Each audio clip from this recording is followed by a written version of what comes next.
A team that looked like they've lost a little bit of focus on the football pitch. Manchester City went to Selhurst Park, ended up in a 2-2 draw, getting Rico Lewis send off later on for 2 yellow cards. A little bit of a shame for him. He scored a wonderful goal to get them back into the game. The woes continue for Pep. Mostly, I saw a couple of headlines that was Pep said it's a season of suffering and a season to survive.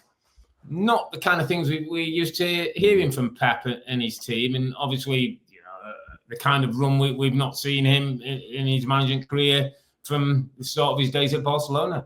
Yeah, it's a struggle, mate, and it's a struggle. And the whole balance and blend of the team is shot. It's shot to pieces because of people who was out. And I know I keep saying the same things, but like Akanji, Foden, Stones, Ake, Kovacic, Rodri, Oscar Bob, it was a super young bench.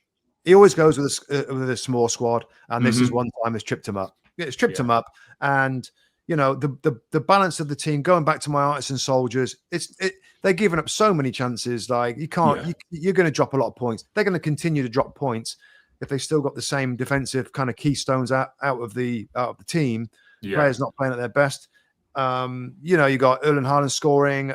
There isn't much else, is there? I know Rico Lewis scored a goal, but the other guys, important guys, aren't scoring. The whole thing is, and it's been the same since Robbie, since he's left, really. And I know it's got worse recently, but their balance was always a very tight balance of technical football with a little bit of insurance and some steel. The steel now is not there, and the thing's falling apart. And they're still going to look silky going forward. De Bruyne, I thought, looked $1 million.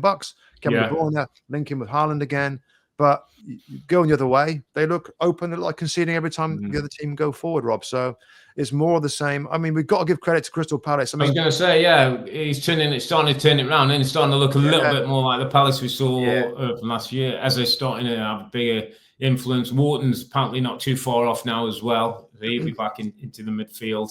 I tell you, he deserves a little mention, my friend, and he was very nearly my underappreciated Will Hughes. Yes, little midfield player, my friend. Best midfield player on the park. Most influential midfield player on the park. 2 assists. Little, sort of throwback little midfield player, neat and tidy. Works hard, good passing, gives everything that he's got. Probably doesn't start in Palace's best 11 when everybody's fit, but I thought I think he's getting that way, Rob. I think he's getting that way. He's playing well to become an absolute regular starter. They had a fast start. The 1-0 up in the first 4 minutes. That Selhurst crowd. I mean, that's a tough place to go. You've played there a zillion times for Wimbledon, Rob. You know what it's all about there. I've been there. They love it when a big boy comes down, Rob, and they're up against it. Selhurst Park gets involved, loves it. It's made for a big club in trouble. And City went there, and as you say, some of the normal pillars, the Kyle Walkers, who've been bullied.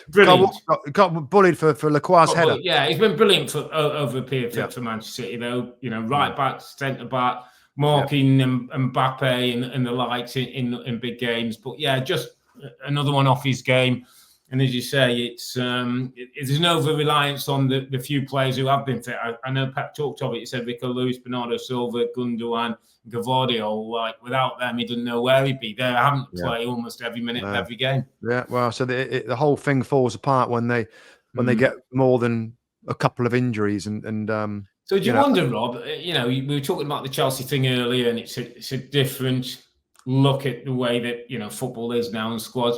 Do you think part of Pep's learning, because I'm sure he'll take stuff away from this, might be to go, he need more numbers in a Premier League squad, especially the way the games are coming thick and fast? I would think so, Rob.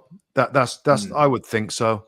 And they might start addressing it in January, but I would think so. I mean, he's always not wanted that, Rob. He doesn't want miserable players that don't play that much. And when he's got it all his way, he rotates in and out. It works beautifully. But when there's 4 or 5, 6 out, it's knackered.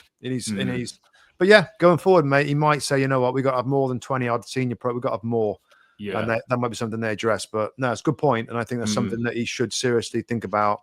Now it's really hurted and affected him this season. Yeah, for sure. But good point for Palace. Palace, they're going to be okay, Rob. Absolutely. They're going to be okay. That'll be fine.